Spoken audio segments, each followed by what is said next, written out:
오늘 제가 말씀드릴 거는 이제 기후변화 문제하고 에너지에 관한 좀 일반론적인 이야기가 되겠습니다. 그리고 현재 최근에 여러 가지 이제 국내 사정이나 트럼프로 정권이 바뀌는 그런 분위기가 어떻게 해석될 것인지에 대한 개인적인 생각도 좀 말씀드리겠습니다.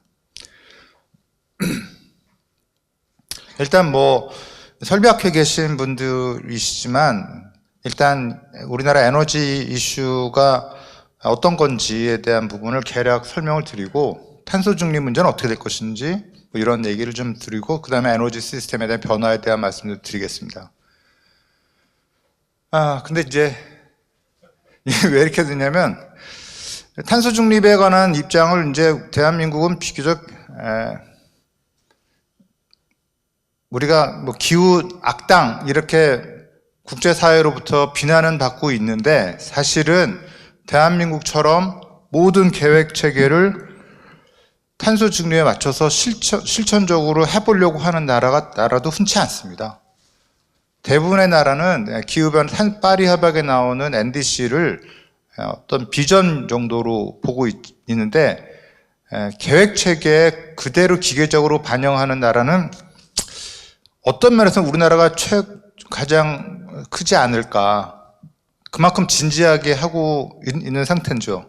근데 아시다시피 대한민국은 제조 강국 아닙니까? 그러니까 전 세계의 중요한 제조 역량을 다 갖다 보니까 탄소 중립으로 전환하는 게 쉬운 일이 아닌 거죠. 다른 나라는 다 금융으로 바꾸거나 이렇게 했기 때문에 상황이 다른 거거든요. 그래서 결코 대한민국이 탄소 중립이나 기후변화 협약에 소홀히 하는 나라는 아니나 그러나 근본적으로 우리가 갖고 있는 산업 구조 측면에서 전환이 그렇게 쉽지는 않았기 때문에 그렇다는 말씀 드리고 그래서 어쨌든 탄소 중립 문제에 대해 이렇게 해왔는데요. 며칠 전에 그 산업부 2차관이 발전소 사장 다 오시라고 해가지고 우리 대한민국의 탄소 중립에 대한 그 전환에 대한 로드맵은 변함이 없다라고 강조를 했답니다. 아마 트럼프 때문에 그랬을 것 같은데 그러나 간단치 않죠. 지금은 어쨌든 트럼프 등장으로 좀 많이 불확실해진 것은 사실이고 이 트럼프의 등장을 이제 우리가 어떻게 바라볼 것이냐도 굉장히 이제 중요한 이슈가 됩니다. 그러나 저는 개인적으로 본질적으로 그렇게 크게 변하지는 않을 것이다 라고 생각을 합니다. 왜냐하면 기후변화라는 그거는 문명사적 수준이 아니고요. 근본적인 변화입니다. 예를 들어서 호모사피엔스가 아프리카에서 나올 때도 아프리카 나와서 여기까지 온 거 아닙니까? 우리 선조들이. 그때도 기후변화로 온 거고요. 기후변화에 가장 IPCC에 참여했던 분이 얘기하기로는 기후변화에 가장 심각한 거는 결국 해수면 문제랑 강수량 문제라고 하는데 해수면 문제하고 강수량 문제는 결국 우리가 갖고 있는 도시를 옮겨야 되느냐 말아야 되느냐 이런 이슈거든요. 그러면 그걸 한다는 거는 국경선을 재조정할 것이냐라는 이슈인데 이게 이제 설마 그러겠어 하지만 실제 해수면은 빠르게 변화하고 있고 강수량도 빠르게 변화하고 있기 때문에 실제로 이 문제를 가볍게 볼 수는 없습니다. 다만 우리가 적응을 하면 되는데 인류가 적응하면 감축 노력 없이도 적응하면 돼요, 사실은. 그러니까 푸틴이 그래 기후변화 그래 동토가 녹아가지고 거기서 고대 바이러스가 나오고 메탄이 흘러나와서 문제가 된다고. 근데 우리한테 들어보니 좋은 얘기인데 농경지가 생기잖아. 그러니까 그것도 해석하기 나름인 거거든요. 그러나 어쨌든 이 기후변화 문제에 대해서 대응해야 되는 본질은 변하지 않는다. 다만 이게 제일 큰 문제인데요. 국익하고 인류 공동체의 비전이 다릅니다. 왜 1992년이니까 지금 거의 30년 가까이 되는데 기후변화에 대응하기로 해가지고 UNFCCC가 브라질 리우에서 만들어진 지가 거의 38년인가요, 이제? 28년인가요? 28년? 하여튼 그 정도 이제 되는 겁니다. 28년이 되는 92년이니까 24년에다가 8년 더 하면은 32년이네. 진척이 거의 없잖아요. 그게 왜 그러냐면 그러니까 이 기후변화에 대응하기 위한 노력이 균일하게 부담이 부여된다면 각 국이 그거를 수용할 수 있는데, 이것을 할 때 국가 간의 총체적인 국가 경쟁력에 차별적으로 될 수밖에 없습니다. 이게 단순히 선진국과 후진국 간의 그런 부분이 아니고, 그러다 보니까 컨퍼런스 오브 파티스라고 그러잖아요. COP를. 파티스가 결국 국가입니다. 정부입니다. 정부. 주권 국가를 말하는 건데, 이 투표로 만들어져서 하게 된 주권 국가가 자기의 국가의 이익을 먼저 포기하고 인류 공동체를 위해서 할 수가 없어요. 그래서 매우 섬세한 국익의 국가 경쟁력의 차별화 부분을 수용할 수 있느냐 없느냐가 관건인데, 그게 어려운 이야기입니다. 그나마 인류 역사상 지난 60년, 70년은 자유무역 체계로 해가지고 유엔이 됐건 국제사회라는 것이 있어서 그래도 규율을 강요할 수 있는 그런 분위기였는데, 이제 트럼프가 난 국제사회 모르겠고 뭐 나토도 모르겠고 나토 탈퇴할 거고 우리는 옛날로 돌아갈 거고 옛날 미국으로 돌아갈 거야. 이렇게 되면은 이제 국제주의도 이제 사라지게 되는 상태가 되면은 이제 국익만 남게 돼요.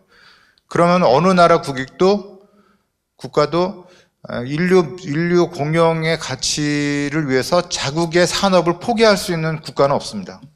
지금 우리가 예전에 한번 환경부랑 관료가 공개석상에서 우리가 조선하고 철강하고 시멘트든가 산업을 포기할 수 있다.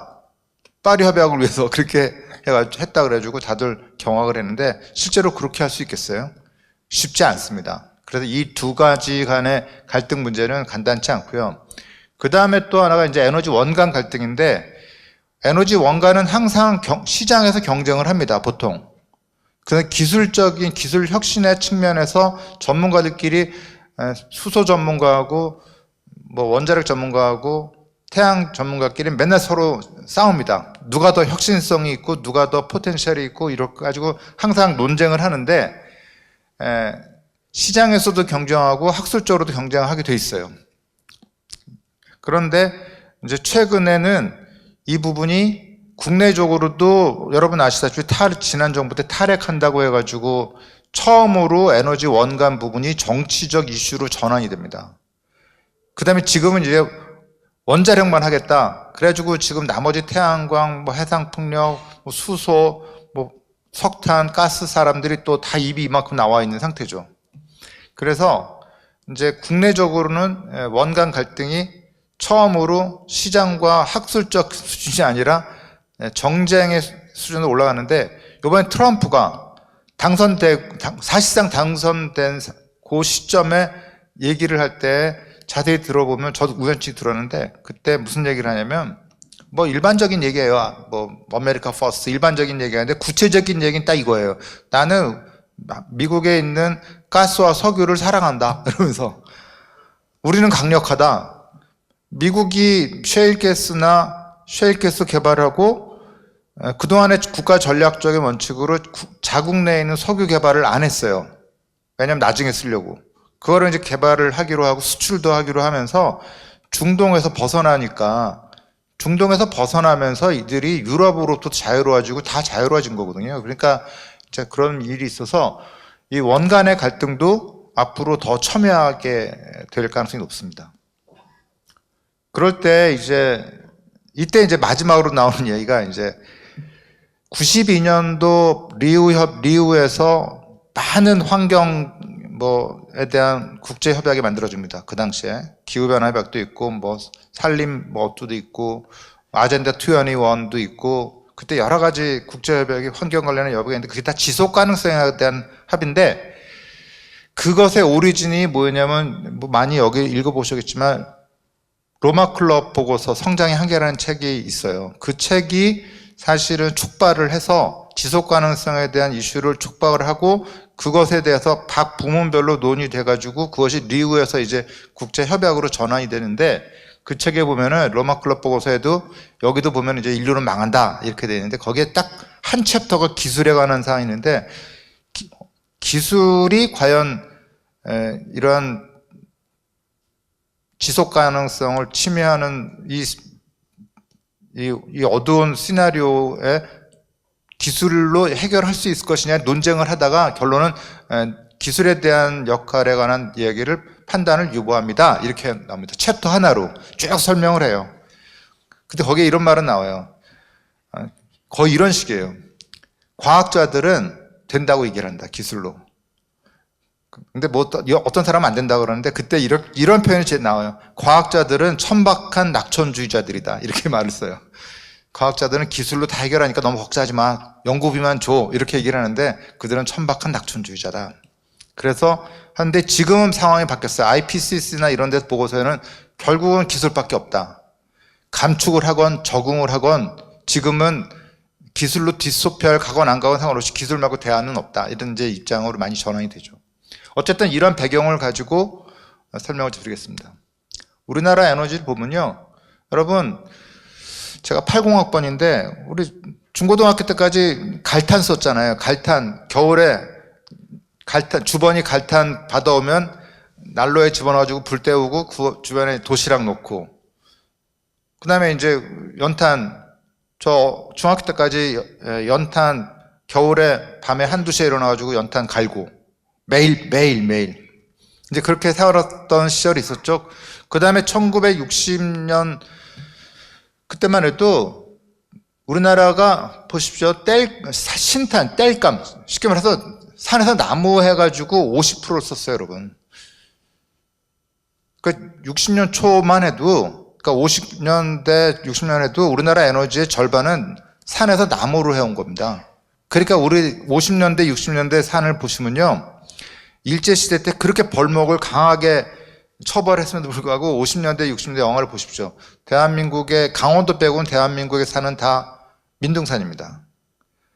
왜냐? 다 땔감으로 갖다 썼거든요. 그걸로 겨울에 난방하고 밥해 먹었으니까, 그때 없었으니까. 그러다가 이제 석탄이 나오고, 석탄 쓰다가 뭐 석유 쓰고 도시가스 쓰고 이렇게 전환이 된 건데, 이 에너지 전환 이렇게 전환 정책을 보면요, 이게 참 대단합니다, 우리나라.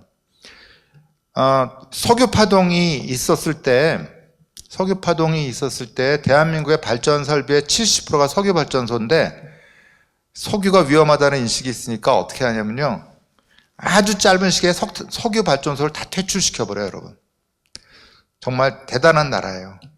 그거 쉽지 않습니다, 여러분. 그냥 싹 갈아치우는 게. 보일러만 갈았겠지만 참 다이나믹 코리아고, 그 다음에 가스 도입할 때도 50 때 가스 도입해야 됩니다 그래가지고요, 왜 그랬더니 뭐 어쩌고 설명을 이제 군사적으로 설명을 하니까, 그래? 그래가지고 가스를 선 도입하고 수요를 그 다음에 만들고 그런 식으로 해요. 그래가지고 507년 동안에 가스 도입 계약 맺고 와가지고 가스공사 만들고 도시가스 만들고 해가지고 순식간에 우리 부엌이 도시가스로 바뀐 겁니다, 여러분. 순식간에. 어쨌든 우리는 그렇게 연료 전환을 굉장히 빠른 속도로 해온 나라예요.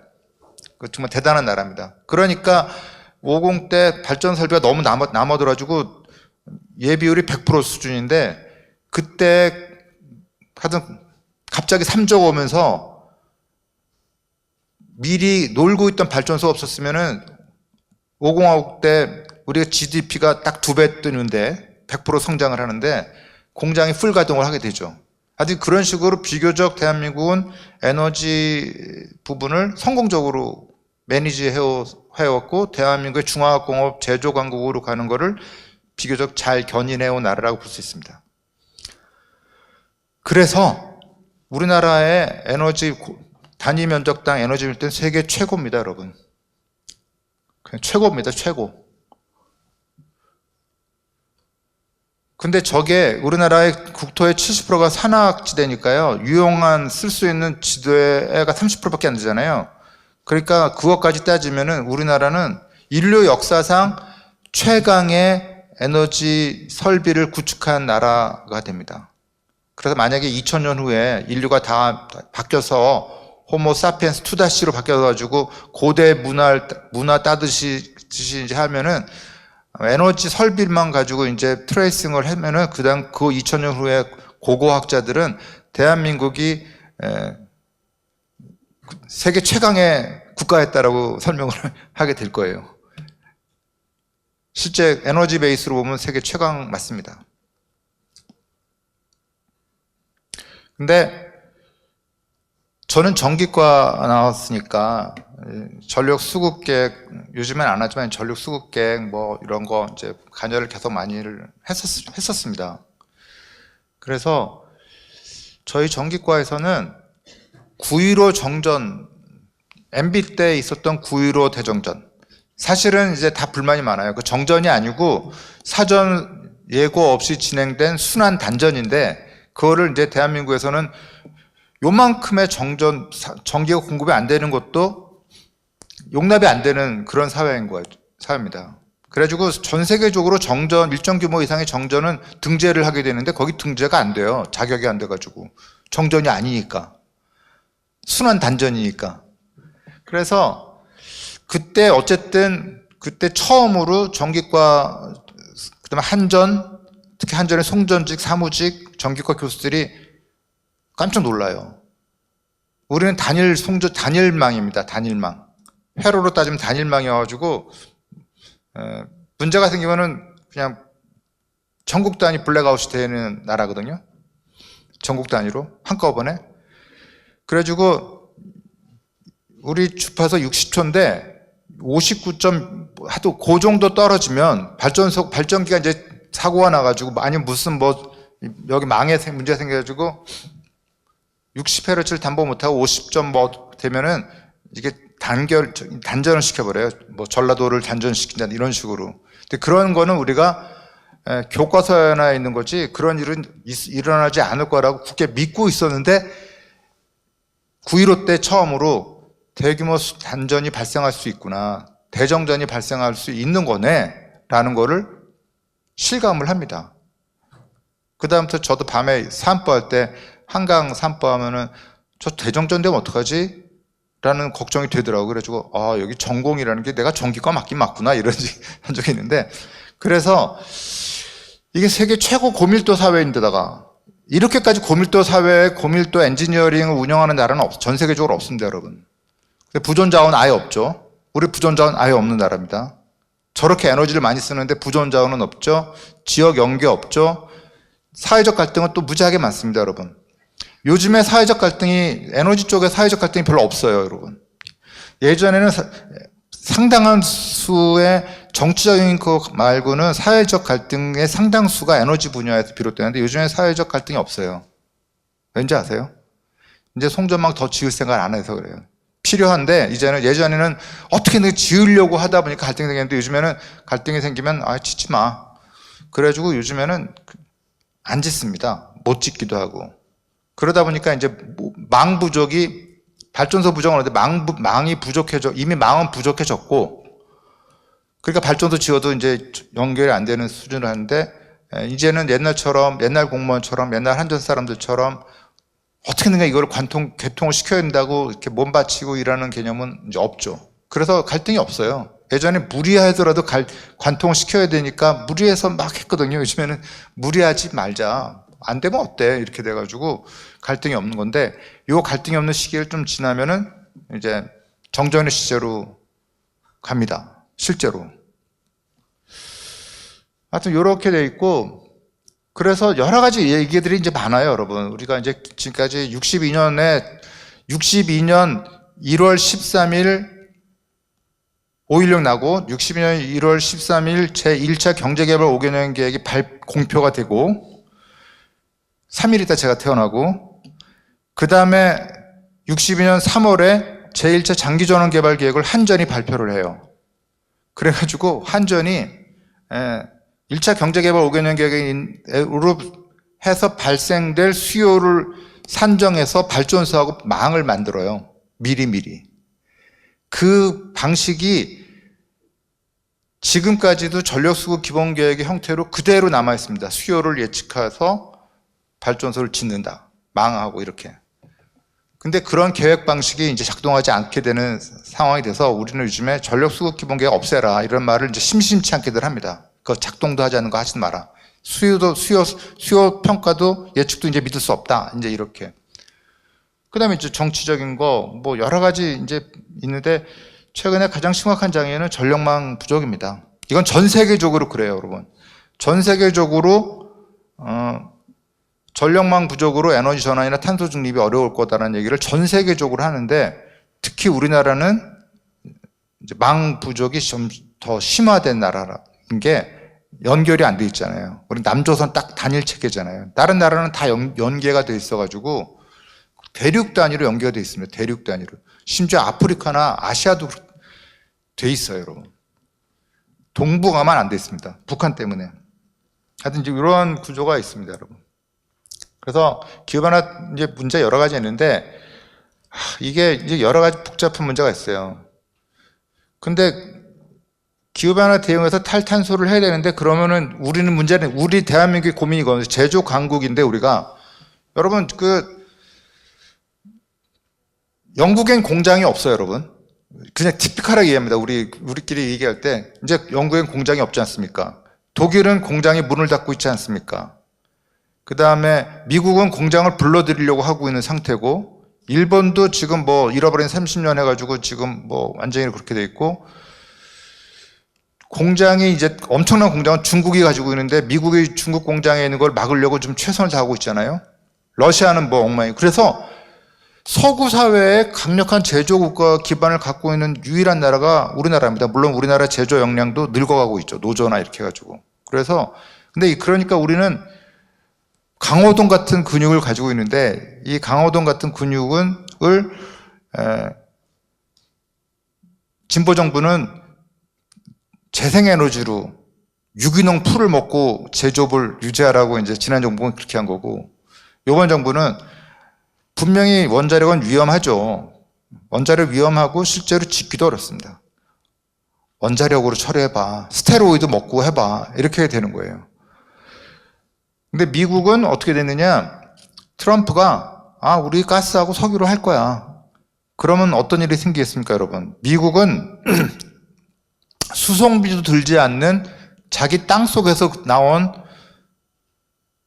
그 값싼 화석 연료로 공장을 돌려서 나오는 물건하고 우리처럼 외국에서 에너지 사가지고 수송비 들여서 물건 만들어서 그 물건을 또 해외로 배를 실어서 날라서 가야 되는 우리나라하고 경쟁이 되겠어요? 그러면은 걔네들은 훨씬 싼 공업 제품을 만들 수 있는 나라가 된 거고 우리나라는 이제 비싼 거기에다가 우리는 또 재생에너지도 해야 되고 뭐도 해야 되고 망도 없고 막 이런 복잡한 추가적인 비용을 많이 가축하고 있는 나라 그런 걸 해야 되는데 서방구에서 공장 가지고 있는 미국하고 한국인데 미국이 그렇게 싼 에너지로 가겠다 했을 경우 우리가 막을 수 있을 것이냐? 우린 딜레마에 빠지는 겁니다. 우리는 뭐 더 복잡한 얘기도 있지만 하여튼 이제 그런 게 있습니다. 이때 지난 시기에는 이게 탄소 중립이 글로벌 스탠다드였어요. 지난 정부 때. 그래가지고 전 세계의 모든 지도자들이 다 탄소 중립 언제까지 하겠다고 다 정치적 선언을 합니다. 시진핑도 하고 바이든도 하고 EU도 하고 일본도 하고 우리나라도 하고 다 했어요. 그건 거의 ESG 경영해가지고 뭐 하고 뭐 다 어마어마했는데 그 다음에 유럽은 메르켈이 주도해서 그 점 수상부터 주도해가지고 러시아의 가스를 기반으로 해서 공업을 살려서 그 공업을 중국에 팔아가지고 돈 벌어가지고 미국에서 의존을 줄이고 뭐 어쩌 이런 플랜이 있었잖아요. 그러다가 이게 우크라이나 전쟁이 딱 나니까 모든 것이 급변을 해가지고 아니지 잠깐 수급 안정이 우선 아니야? 환경보다는 이런 기조가 생겨요. 그래서 그러다 이게 트럼프로 오면서 된 건데, 그러면은 이제 우리들은 어떻게 처리해야 되느냐. 그러니까 이렇게 돼요, 여러분. 30년 후에 기후재앙, 뭐 과장돼 있지만 기후재앙에 대응할 것이냐, 10년 후에 우리 경제를 위기로 볼 것이냐? 이 고민입니다. 우리의 고민이에요, 여러분. 우리의 고민. 공장을 많이 가지고 있는 우리가 그러면 당장 10년 후의 걸 보면 우리도 화석연료를 써서 가는 게 맞고 30년 후의 재앙을 생각하면 빨리 에너지 체계나 기후 체계를 전환하는 게 맞고 그랬을 때 호모사피엔스는 보통 눈앞에 있는 위기에 대응한대요. 그래서 살아남았대요. 어댑티브 컨트롤 해가지고 살아남았단 말이 있는데 그래서 하는데 저는 개인적으로 트럼프가 뭐라고 하건 이러다 하더라도 이 탄소 중립 이슈가 사라지는 건 아니다. 우선 순위가 바뀔 뿐이지 사라지지 않는다. 왜냐 이거는요 기술의 흐름이 간다고 저는 봐요. 전 세계 기술의 흐름에 기술의 마켓의 찬스를 혁신적인 그걸 바라보고 지금까지 투자한 사람도 많고 당위적이고 환경론적인 거 빼고라도 그 다음에 실제로 기술의 흐름이 결국 시장을 주도하더라고요. 제가 해보니까 제가 R&D 자금 많이 다뤄봤는데 정부 R&D 자금과 무관하게 시장에 가면 또 그렇게 가더라고요. 결국은 기술의 흐름을 무시할 수 없다. 근데 기술의 흐름은 항상 탄소 중립적으로 가요. 왜냐하면 기존에 있는 화석연료 베이스로 석유, 석탄 떼가지고 하는 거는 자원가잖아 행복하지 뭐 기계과 전기과 전자과 행복할 일은 없잖아요. 그래서 탄소 중립을 현실로 사는 이해 그룹도 상당히 큽니다.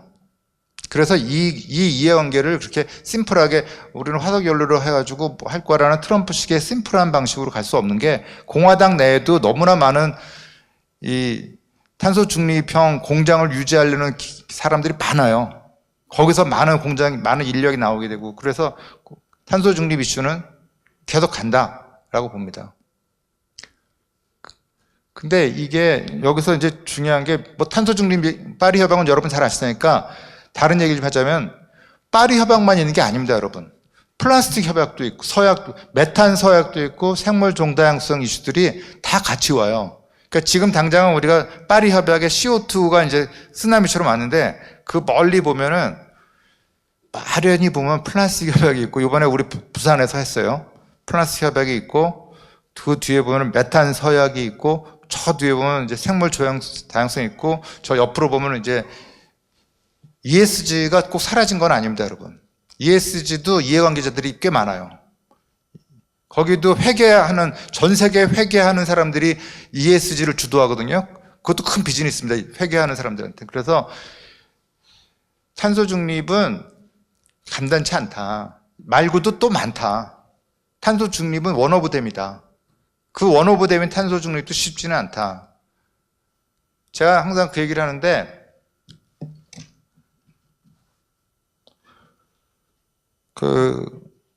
여러분 지금요 여기 여성도 계시겠지만 여기서 석유가 없다 치면요 석유가 없어져라 딱 했을 경우에 남는 거는 나무하고 철만 있습니다. 남고 여기에 지금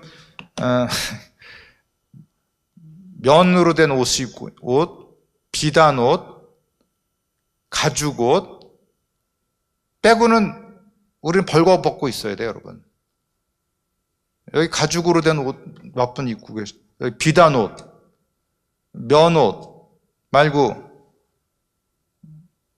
이거 전부 다 이거 거의 대부분 다 석유 제품입니다, 여러분. 우리 입고 있는 거 옷들은 거의 다.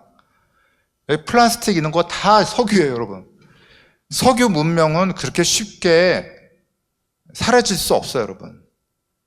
어려워요.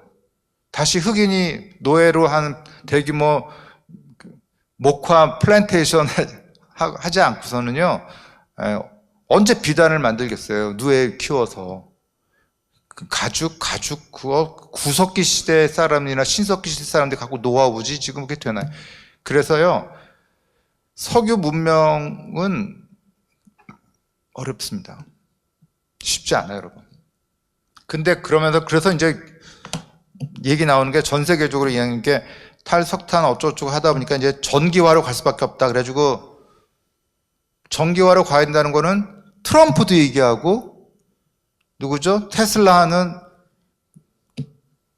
머스크도 얘기하고 전기화로 가야 된다. 마치 탈석유의 대안이 전기인 것처럼 다들 얘기를 하거든요. 그것도 근데 간단치 않은데 우리나라 같은 경우에는 이게 이렇게 복잡한 얘기들이 많습니다. 기술적으로 들어가면. 그러니까 정규학교나 이런 데 가면 또 이런 복잡한 얘기들을 많이 해요.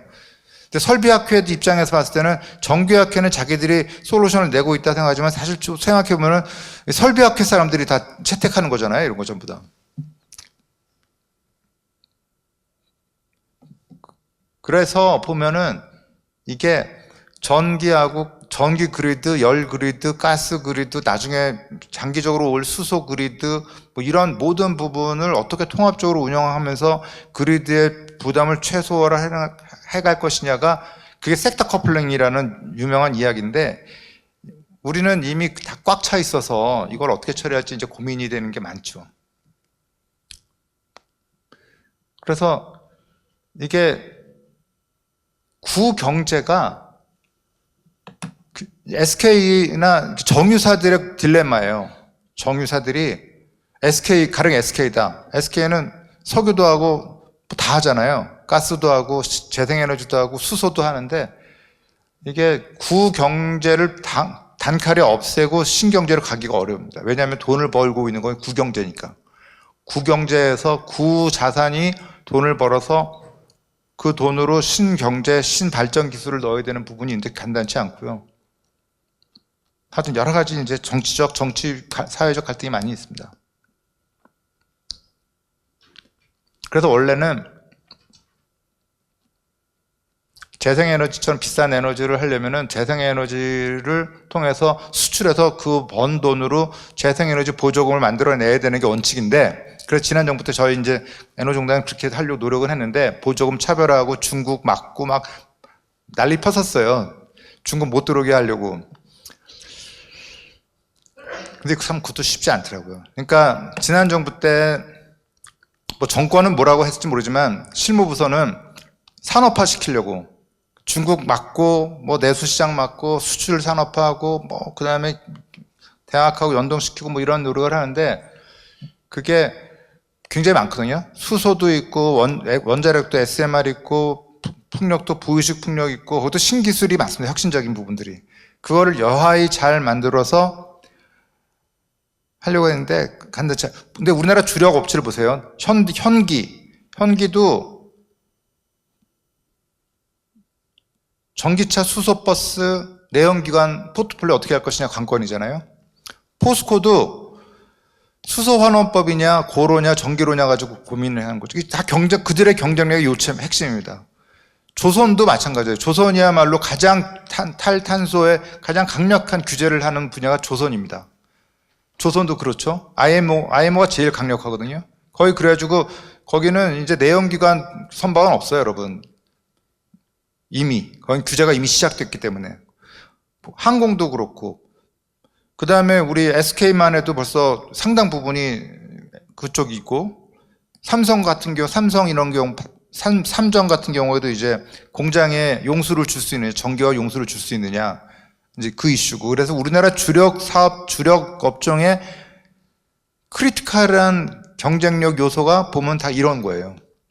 건물은 좀 주력 산업이 다른데, 건물 같은 경우는 제로 에너지 빌딩 같은 거를 아주 규제를 얼마나 빨리 이제 가져가면서 거기서 뭐 많은 서비스 밸류의 그 컨버전스를 어떻게 유발시켜가지고 또 AI하고 연동시키고 뭐하고 이런 복잡한 또 얘기가 많잖아요.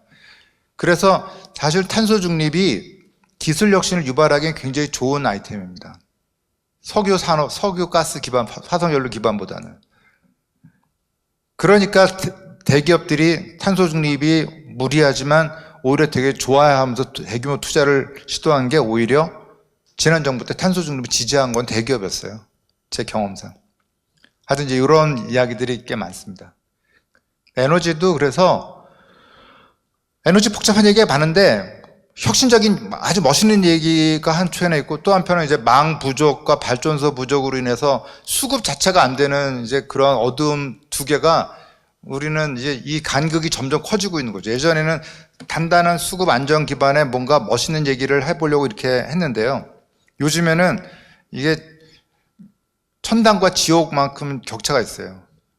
그래가지고 지옥은 뭐냐면은 더 이상 수급을 우리끼리 그런 얘기 합니다. 더 이상 전력 당국이, 그러니까 산업부, 한전이 전력을 안정적으로 공급해 주는 거는 이제 어렵다고 봐야 된다. 라는 게 이제 일정 상당한 공감대를 갖고 있어요.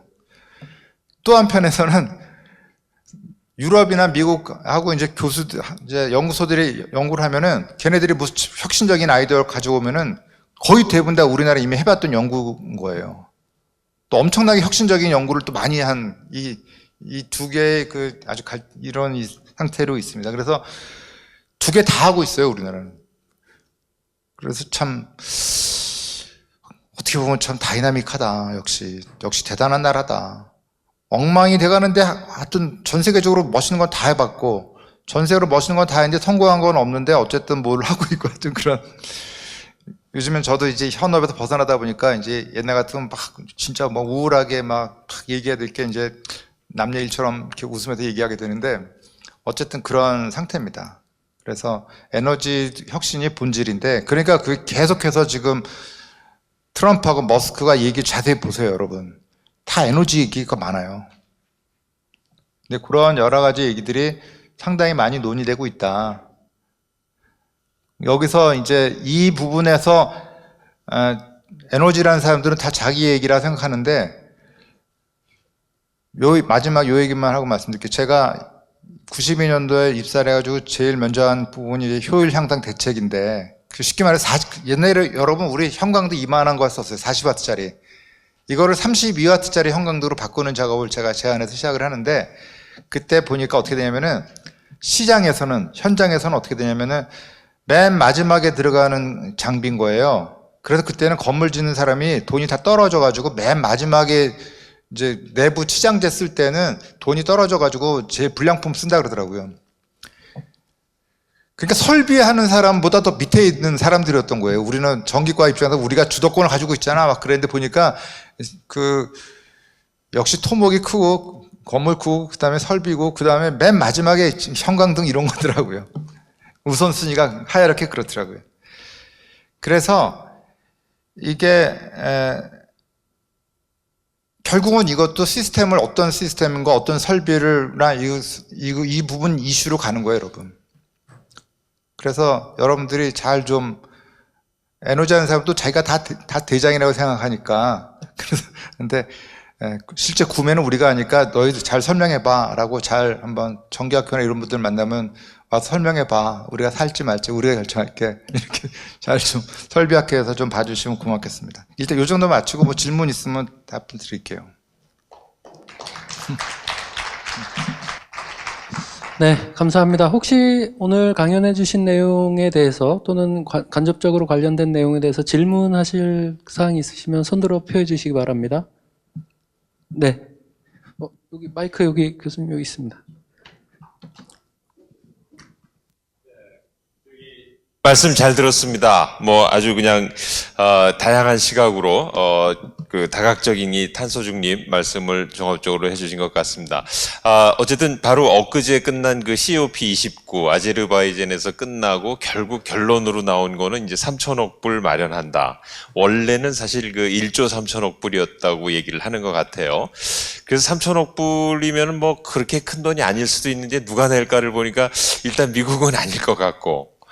뭐 좀 중국도 아닐 것 같고 러시아도 아닐 것 같고 그래서 지금 돈 낼 나라가 지금 사실 좀 보이지 않는, 그래서 이 탄소 중립 관련돼서 그래도 좀 기금 만들어 가지고 뭔가를 좀 기술 개발도 하고 그쪽으로 좀 가자는 게 이제 결론은 져졌는데 막상 지금 이제 그 돈 내는 부분에 있어서는 조금 그 실질적인 그 진행이 지금 될까 하는 그런 걱정이 좀 앞섭니다. 그래서 그런 부분에 대해서는 어떻게 보시는지요?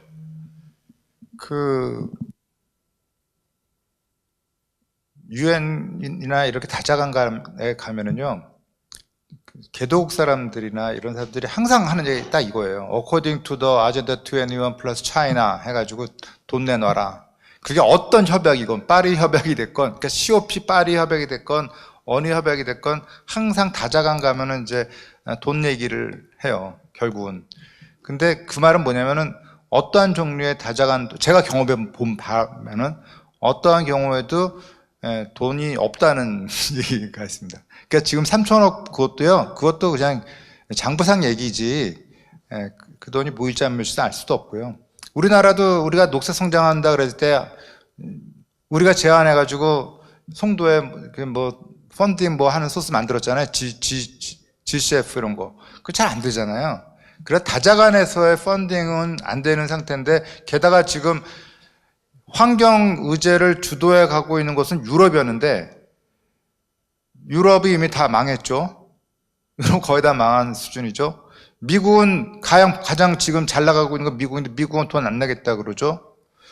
그래서 실제로 지속 가능성에 관한 부분에 대해서 파이낸셜리 그렇게 할 수 있는 그룹은 이제 별로 없는 것 같다. 그 다음에 이번에 캅 갔다 왔던 분 얘기도 들어보니까 중요한 부분은 다시 한번 논의하자 이렇게 결론은 그거였다. 그렇게 애들이 얘기를 해서 하는데 근데 제가 계속 말씀드렸지만 캅 회의가 이렇게 가고 트럼프가 이렇게 간다고 해서 우리가 갑자기 탄소 중립이라는 의제가 사라지는 건 아니다.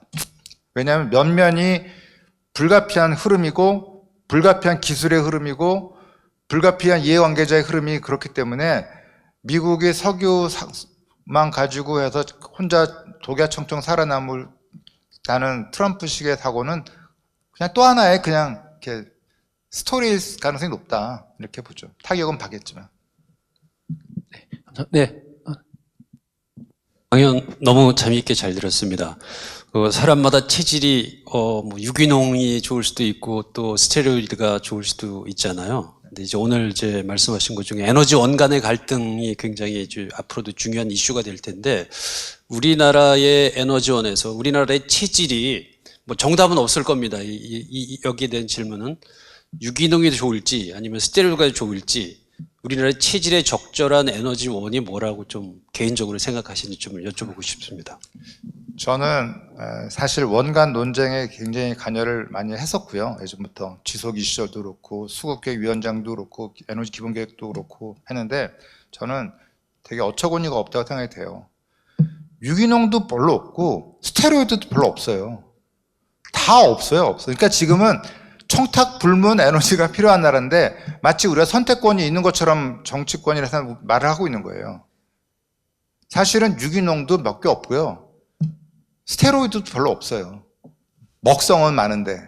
근데 지금까지는 어떻게든 간에 대한민국이 그거를 매니지를 해온 거예요. 가난한 엄마가 가난한 애들 많이 나가지고 어떻게든 밥을 먹여 살리는 것까지는 여기까지는 됐는데 아까 말씀드린 것처럼 최근에는 그건 어렵다. 결국 빵꾸가 날 수밖에 없다. 그래서 저희 요즘에 전력하는 사람들도 다 입장이 다른데 저랑 같이 생각하는 사람들은 전력의 안정적 공급은 어려울 거다 앞으로. 그리고 실제로 그렇게 나타나는 현상도 있고 그러니까 빠른 시간 내에 이제 골라야 된다. 그러면은 대수용과는 자가 발전을 빨리 하세요. 이제 에너지 알아서 이제 전력 당국이 대한민국 당국이 책임지고 에너지를 공급해주는 보편적 서비스는 이제 그 시대는 끝났습니다. 여러 가지 면에서 연력 도입도 그렇고 연력 믹스 정책도 그렇고 망도 그렇고 여러 가지 면에서 그러니까 이제는 에너지를 그러니까 현대중공업이다. 여러분 자가 발전을 해서 연료도 도입해서 직접 알아서 하세요.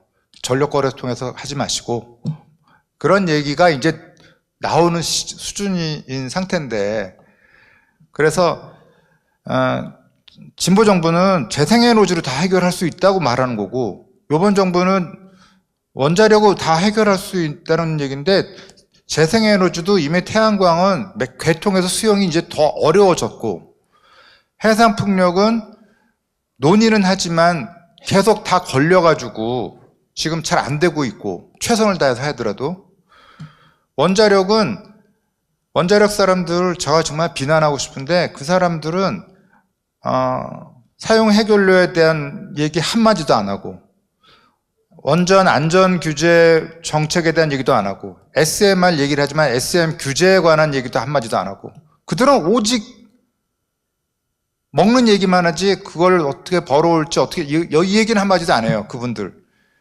결국은 우리들이 이제 걱정하는 거죠. 아니 저렇게 해가지고 그 화장실은 어떻게 쓸 것이며 그건 어떻게 쓸 것이며 이런 걱정을 남들이 하고 있는 거죠. 그들은 엔조이하고 있을 뿐이에요. 그러니까 둘 다 부족해요. 사실은 입지도 없습니다, 여러분. 원전을 지을 입지도 없어요, 여러분. LNG 발전소도 못 짓고 열병합 발전소도 지금 주민들 반대로 못 짓는데 원자력을 어디다 지어요? 거기다 규제 원안위는 그거를 따르는 기술의 다양성에 따르는 규제 북도 만들지도 않고 있어요. 검토도 안 하고 있는 상태인데.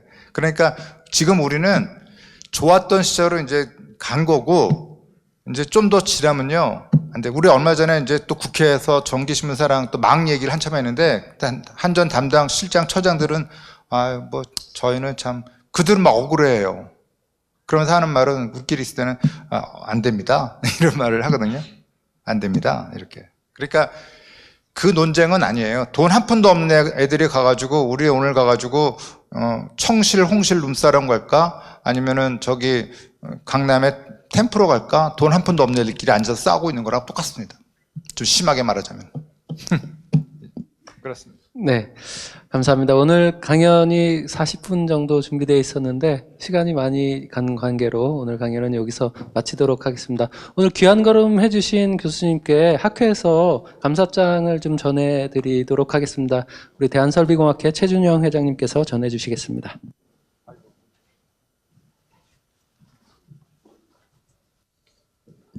감사장, 가천대학교 교수 김창섭. 귀하는 본 학회에서 개최한 2024년도 동계 학술발표대회에서 초청 강연을 통하여 크게 공헌하셨으므로 그 참뜻을 기르고자 감사장을 드립니다. 2024년 11월 29일 대한설비공학회 회장 최준영.